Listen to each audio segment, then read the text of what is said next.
Chairperson, Mr. Selim Jahan, Excellencies, distinguished guests, ladies and gentlemen. I'm really honored and privileged to be here, to be invited to the launch of the South Asian Human Development Report 2015 in Dhaka. I had the honor of launching it in Lahore last month with Professor Hassan and Sattar Aziz.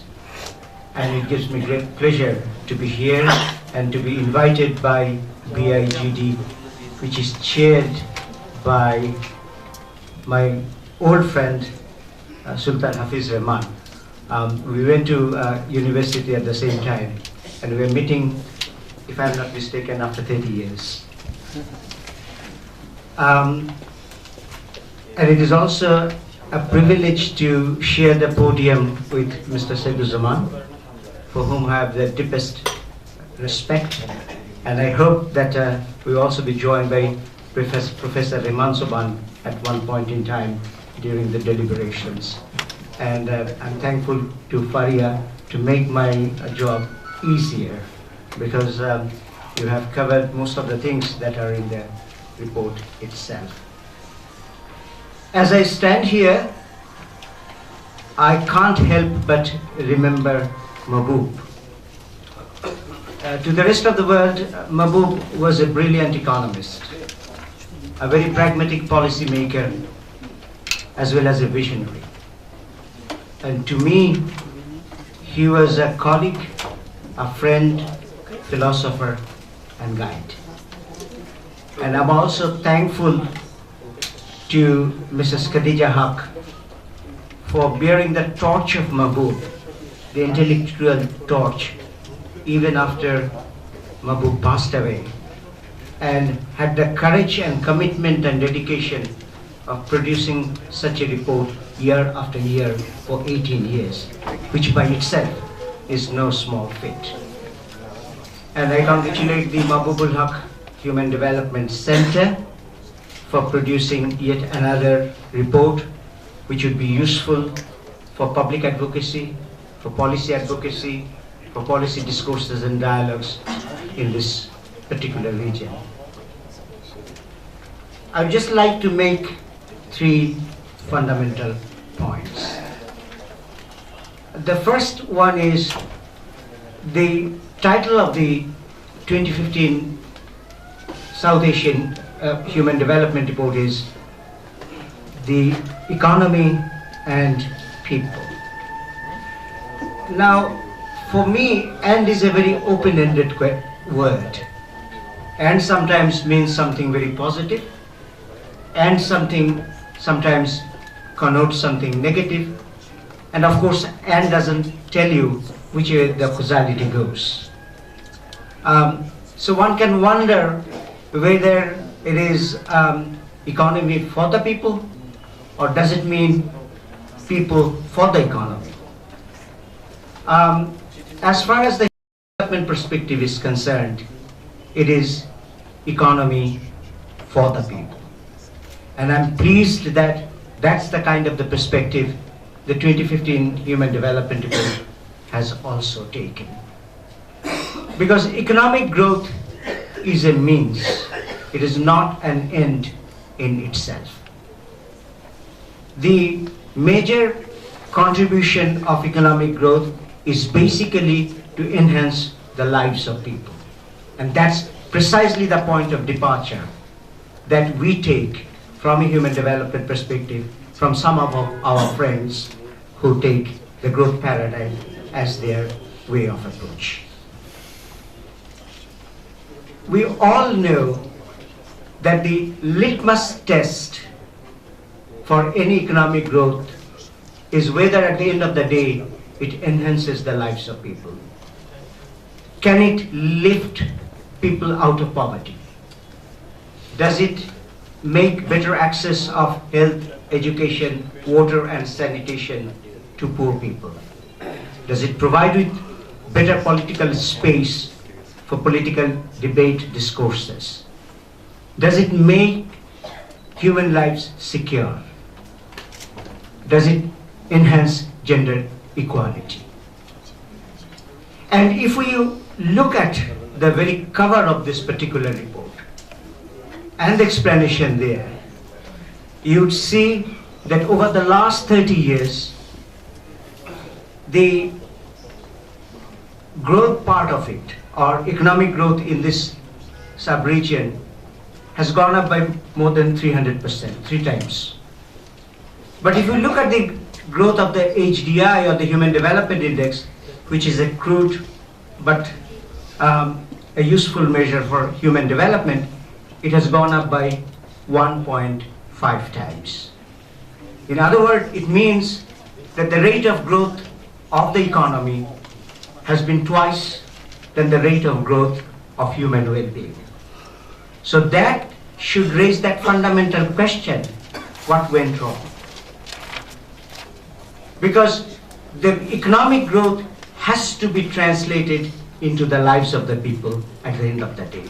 So as South Asians, while we take pride in the growth record of several countries of this region, while we take pride in number of social progress, we should also have to ask the question that why a large part of economic growth has not been translated into the lives of people.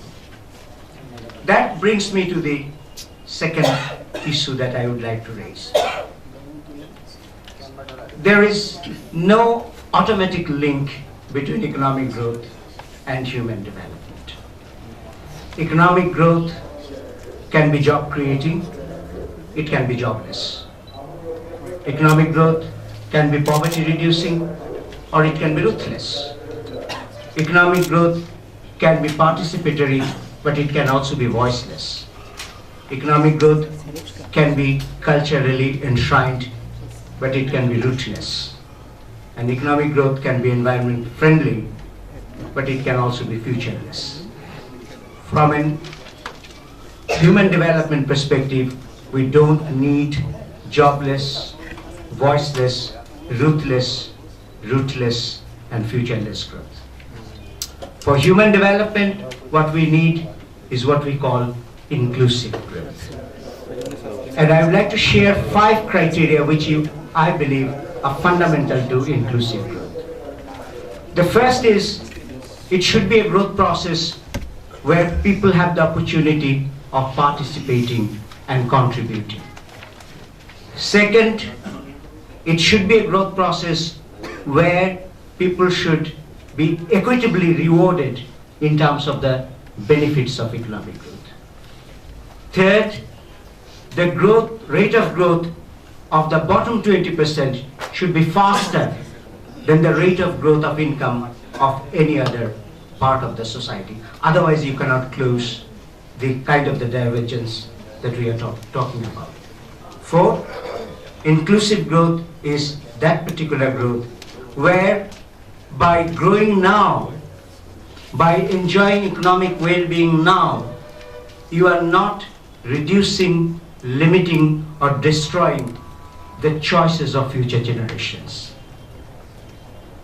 The life we are leading now through natural resources, through other means, are something we have borrowed from future generations.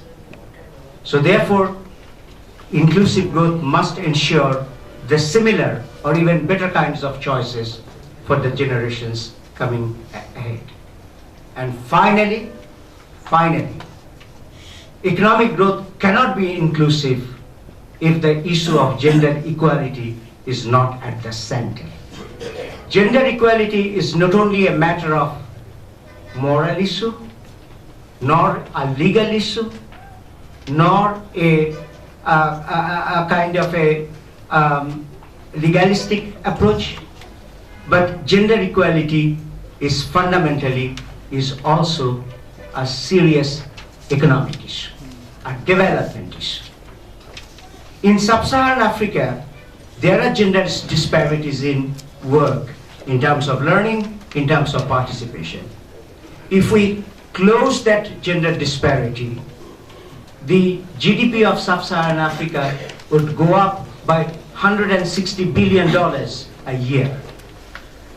So that's a missed opportunity if gender inequality persists in a society.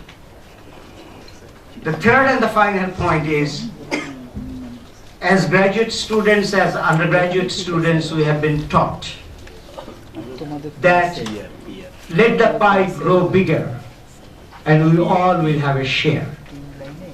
Over the years, country after country, we have seen the pie growing bigger, but we also have seen the share going in a particular direction. So that brings me to the whole question of equitable growth. There has to be equity in terms of both opportunities as well as in terms of outcome. Equity today is not an issue of capitalism. Equity today is an issue of democracy. So therefore, it is absolutely essential that we have to ensure that the growth process is equitable in terms of participation as well as in terms of benefits.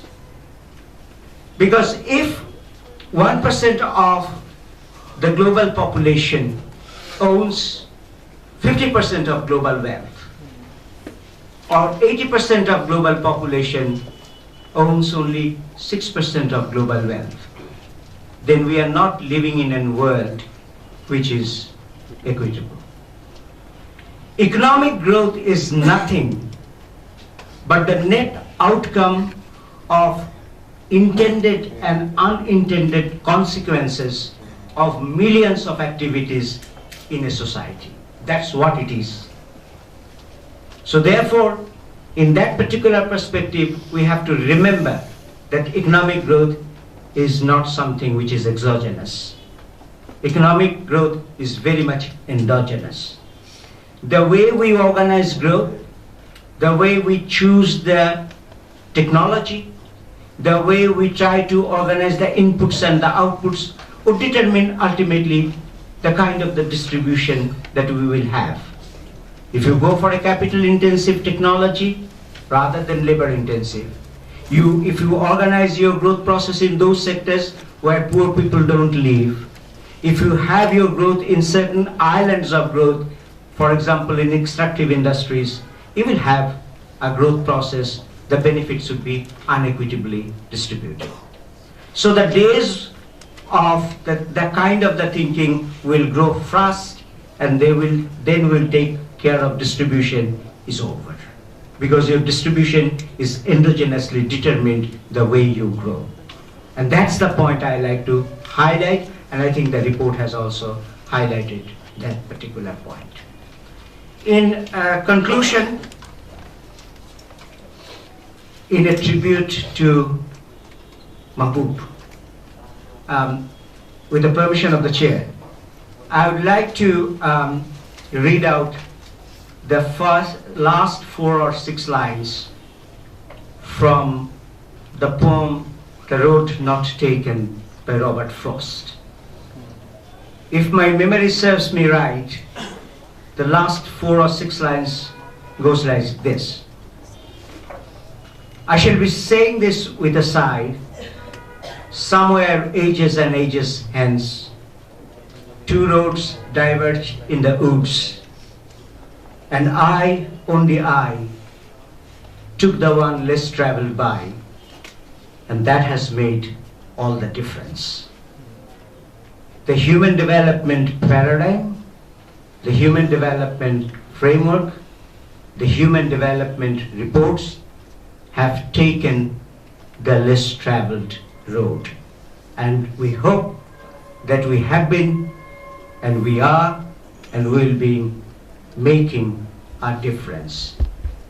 The kind of the choices that we make today with regard to our economy, our society, individually and collectively, would determine the kind of the world that we would be leaving tomorrow for our children and grandchildren. And in the ultimate analysis, who doesn't know that human destiny is a choice and not a chance? Thank you.